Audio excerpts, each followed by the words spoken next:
फटाफट अंदाज में। आज Rajasthan high court pilot and company की याचिका पर फैसला सुनाएगी। इससे पहले हाईकोर्ट ने सुनवाई के दौरान स्पीकर सीपी जोशी से कार्रवाई न करने का आग्रह किया था।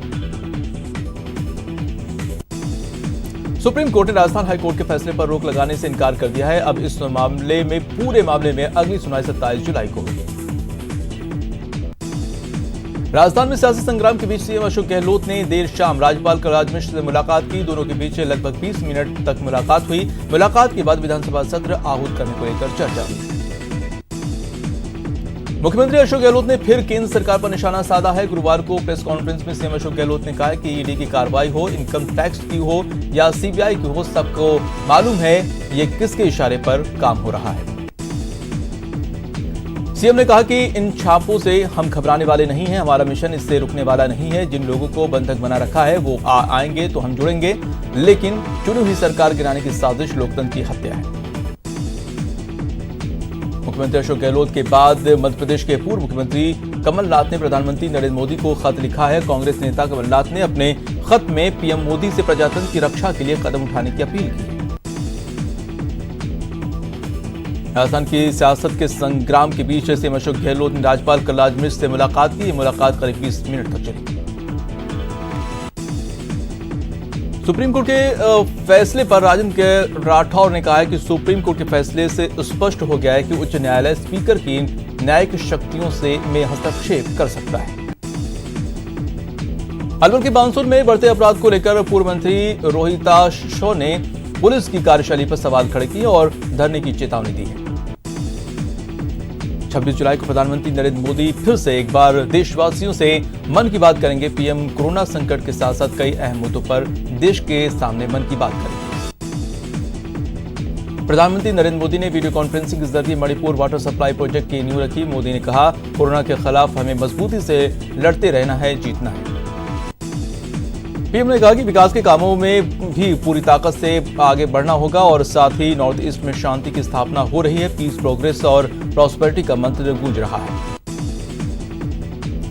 कांग्रेस नेता राहुल गांधी इन दिनों एक वीडियो सीरीज सत्य का सफर राहुल गांधी के साथ जारी किया है, जहां उन्होंने देश की चुनौतियों को बताया है और इस सीरीज की तीसरी कड़ी गुरुवार को जारी की है, जिसमें राहुल गांधी ने प्रधानमंत्री नरेंद्र मोदी पर निशाना साधा। प्रदेश में नया मोटर व्हीकल एक्ट लागू होने के बाद ट्रैफिक पुलिस की ओर से चलाया जा रहा जागरूकता अभियान गुरुवार को खत्म हो गया। अब आज से ट्रैफिक नियमों की अनदेखी करना ज्यादा महंगा पड़ेगा। जयपुर के बीसलपुर में आज सुबह 9 बजे से शनिवार को सुबह 9 बजे तक पेयजल सिस्टम को सालाना मेंटेनेंस के चलते शटडाउन किया जाएगा। इस दौरान जयपुर शहर के साथ साथ जिले के सभी ग्रामीण और शहरी क्षेत्रों की पेयजल सप्लाई बाधित रहेगी। बाबरी विध्वंस मामले में लालकृष्ण आडवाणी की आज पेशी है। आडवाणी वीडियो कॉन्फ्रेंसिंग के जरिए सीबीआई की विशेष अदालत के सामने पेश होंगे। अयोध्या में राम मंदिर भूमि पूजन पर रोक लगाने की मांग को लेकर पत्रकार साकेत गोखले ने इलाहाबाद हाईकोर्ट में याचिका दायर की है। गोखले के पीआईएल में कहा गया है कि भूमि पूजन कोरोना वायरस के अनलॉक 2 की गाइडलाइन का उल्लंघन है।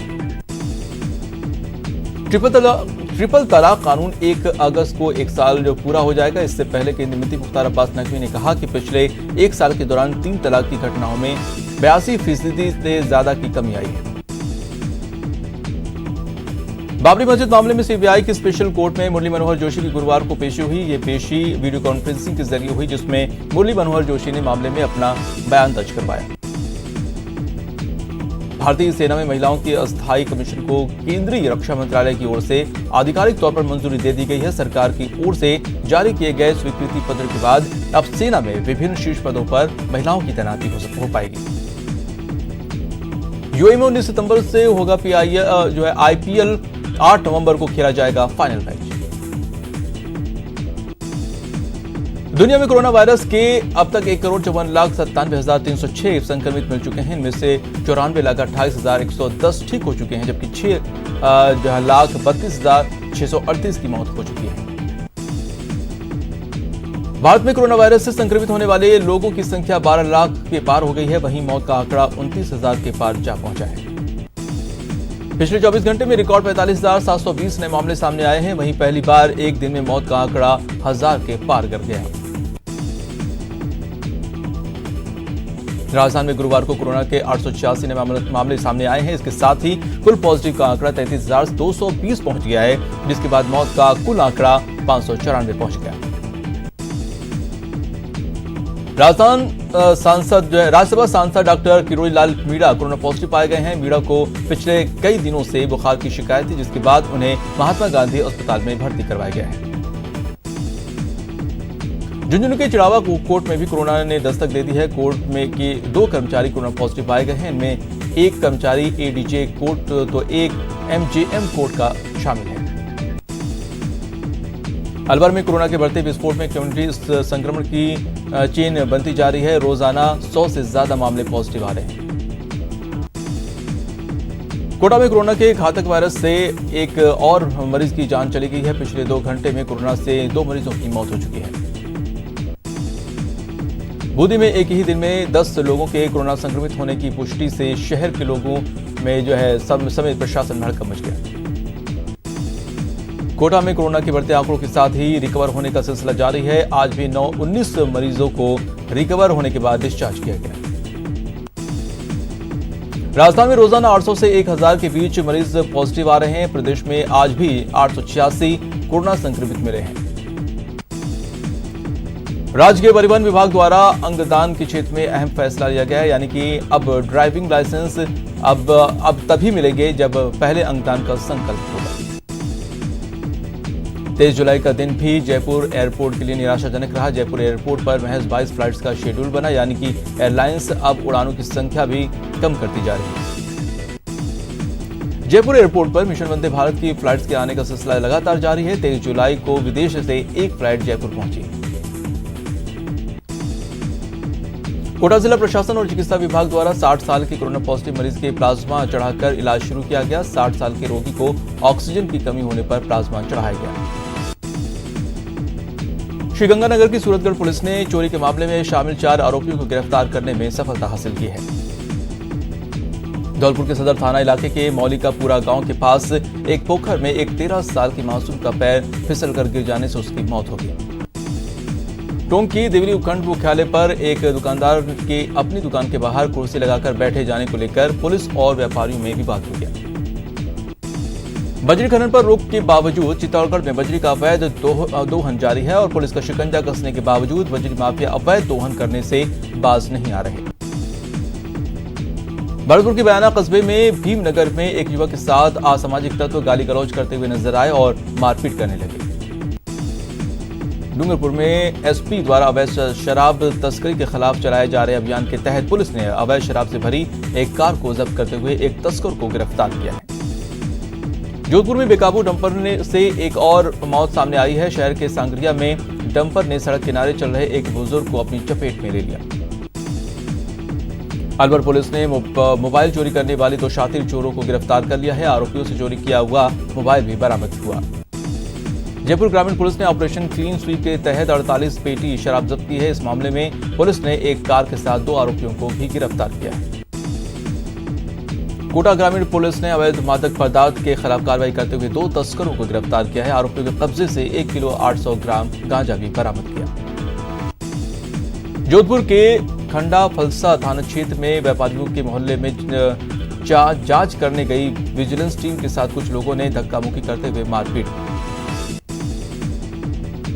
सुरी के शिवगंज रोड पर 2 ट्रेलर आमने सामने भिड़े। जोरदार टक्कर से ट्रेलर चालक की मौके पर ही मौत हो गई। भीलवाड़ा के जहादपुर नगर में बाजार ग्राहक बनकर आए और 2 मोटरसाइकिल सवार युवक हजारों रुपए की नकदी लेकर मौके से फरार हो गए। श्रीगंगानगर के गांव रायावली के किसान के खेत में एक जिंदा बम मिलने से हड़कंप मच गया। सूचना पर पुलिस मौके पर पहुंच गई और बम को सुरक्षा घेरे में लिया। करौली के चंद्रकला पैलेस होटल के पास से बिजली केबल में शॉर्ट सर्किट के चलते आग लग गई। आग लगने से केबल धू-धू कर जल उठा। कोटा में रिश्वत के आरोप में गिरफ्तार बैंक मैनेजर समेत 2 व्यवस्थापकों को जेल भेज दिया गया है। कोर्ट ने तीनों आरोपियों को जेल भेजने का आदेश दिया। कोटा के सांगो थाना इलाके में जहर खाने से 2 युवकों की मौत हो गई है। पुलिस ने शव का पोस्टमार्टम कर परिजनों को सुपुर्द कर दिया है। कोटा के मकबरा थाना इलाके में चंद्रघटा में देर रात 2 गुटों के बीच खूनी संघर्ष हो गया। खूनी संघर्ष में 6 से ज्यादा लोग घायल हो गए। हनुमानगढ़ में 3 साल की बच्ची के अपहरण से हड़कंप मच गया है। वहीं अपहरण की सूचना पर पुलिस ने जिले भर में नाकेबंदी करवाई, लेकिन बच्ची का कोई सुराग नहीं लगा। दौसा में पति पत्नी में हुए आपसी कहासुनी में पति ने बाइक से पेट्रोल निकालकर आग लगा ली, जिससे युवक बुरी तरह से झुलस गया। डूंगरपुर में टीएसटी ने कार्रवाई करते हुए एक युवक को अवैध हथियार के साथ गिरफ्तार किया है। पुलिस ने आर्म एक्ट के तहत केस दर्ज कर जांच शुरू कर दी है।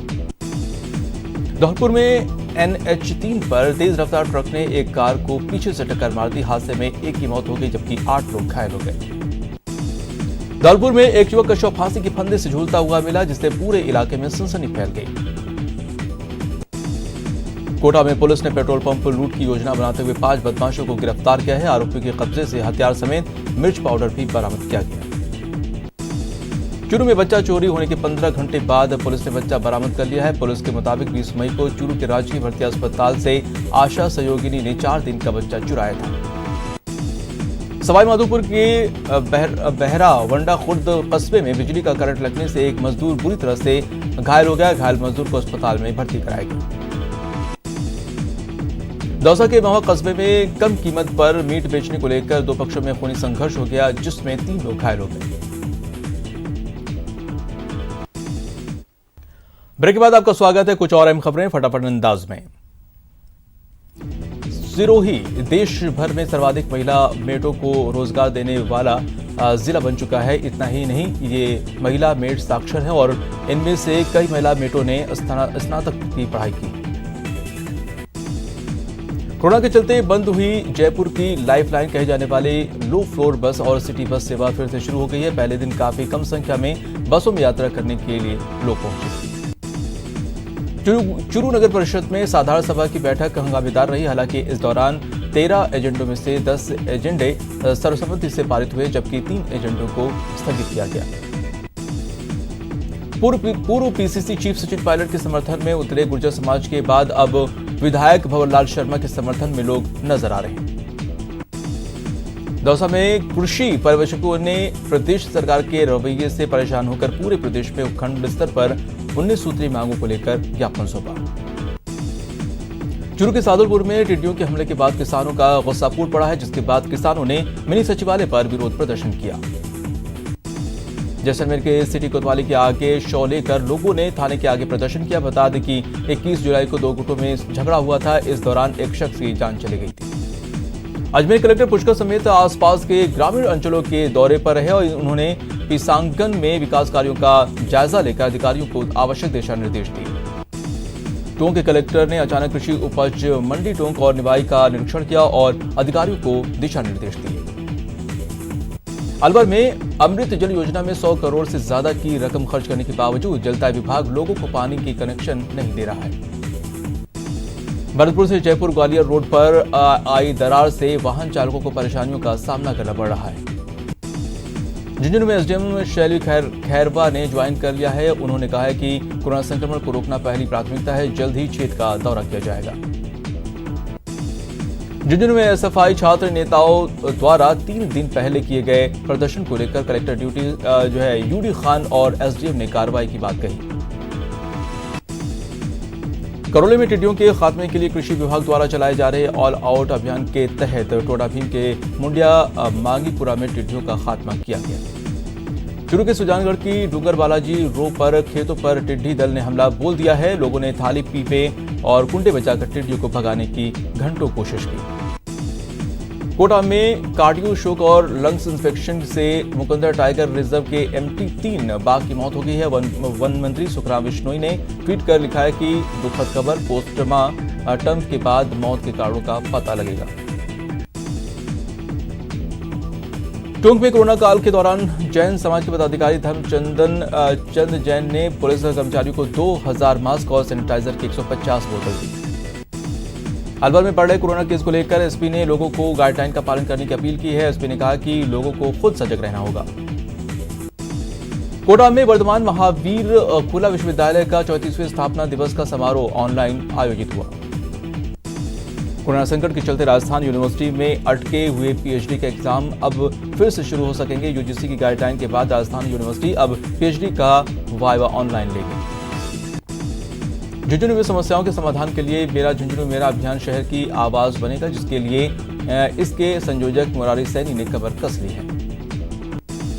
हरियाली तीज के अवसर पर सवाईमाधोपुर के योग परमहंस आश्रम में योग सेवा दल समिति के सदस्यों द्वारा पौधारोपण किया गया। उदयपुर में सावन महीने के चौथे सोमवार को भव्य बनाने के लिए तैयारियों की जा रही है। भक्तों द्वारा 1.25 लाख महामृत्युंजय मंत्र का जाप कराया जाएगा। भरतपुर में आयुर्वेद विभाग द्वारा कोरोना के निवारण के लिए तैयार की गई आयुर्वेदिक दवाइयों के वितरण में अहम भूमिका निभाने वाले डॉक्टरों का सम्मान किया गया। करौली में श्री गोवर्धन सेवा समिति ब्रज के 4 धाम की बैठक आयोजित की गई। कोरोना महामारी के चलते श्री गोवर्धन जी समेत ब्रज के 4 धाम के सभी मंदिर बंद हैं। बारा के अटरू ब्लॉक में राजकीय उच्च माध्यमिक स्कूल की छात्रा दिव्या नागर ने 12वीं कला वर्ग में 95.40% अंक प्राप्त कर प्रथम स्थान हासिल किया है। प्रदेश में अपनी आस्था और चमत्कारों के लिए पहचाने जाने वाले टोंक के कल्याण जी के मंदिर के बाहर से भी अब कोई भी श्रद्धालु हरिहर कल्याण जी के दर्शन नहीं कर सकेगा। करौली में श्रद्धालुओं की भक्ति को ध्यान में रखकर पहली बार भगवान मदन मोहन जी के श्रावणी तीज के मौके पर फेसबुक लाइव के माध्यम से दर्शन हुए। सीकर जिला मुख्यालय पर पहली बार 300 सालों में तीज की सवारी नहीं निकाली गई। 300 सालों के इतिहास में सीकर में ऐसा पहली बार हुआ है। न तो तीज का मेला लगा और न ही तीज की शाही सवारी निकली। करौली में स्काउट गाइड स्थानीय संघ कार्यालय पर पौधारोपण और छात्रों की निबंध प्रतियोगिता का आयोजन किया गया। इस दौरान स्काउट गाइड ने मास्क भी बांटे। कोटा में MCHN दिवस पर चिकित्सा संस्थानों और आंगनबाड़ी केंद्रों पर कुल 200 सत्रों का आयोजन किया और 1900 बच्चों को बीमारियों से बचाव के टीके लगाए गए। मासवाड़ा में स्वतंत्रता सेनानी चंद्रशेखर आजाद की जयंती पर विशाल रक्तदान शिविर दत्त मंदारेश्वर मंदिर परिसर में हुआ, जिसमें करीब 125 यूनिट रक्तदान किया गया। बाड़मेर में सीनियर सेकेंडरी कला वर्ग में प्रथम स्थान पर रहे छात्र प्रकाश फुलवरिया का अभिनंदन किया गया। वहीं कलेक्टर ने प्रकाश की हौसला अफजाई की। कोरोना के बढ़ते कहर से आम आदमी को आगाह करने के लिए बाड़मेर की एक मिठाई विक्रेता ने अनोखी मुहिम शुरू की है। दौसा व इसके आसपास के इलाकों में आज सुबह मौसम का मिजाज बदला और रिमझिम बारिश शुरू हो गई। मौसम में आए बदलाव पर किसानों के चेहरे पर खुशी की लहर देखने को मिली। सवाईमाधोपुर में तेज बारिश से मौसम पूरी तरह से खुशनुमा हो गया, जिसको लेकर लोगों में लगातार पड़ी उमस भरी गर्मी से राहत मिली। कोटा में शाम के समय तेज बारिश हुई। बारिश के होने से लोगों को उमस भरी गर्मी से बड़ी राहत मिली। झालावाड़ शहर में लंबे इंतजार के बाद करीब 1.5 घंटे तक झमाझम बारिश हुई। बीते एक पखवाड़े में झालावाड़ जिला बारिश से महरूम रहा। फिलहाल रुकते हैं छोटे से ब्रेक के लिए।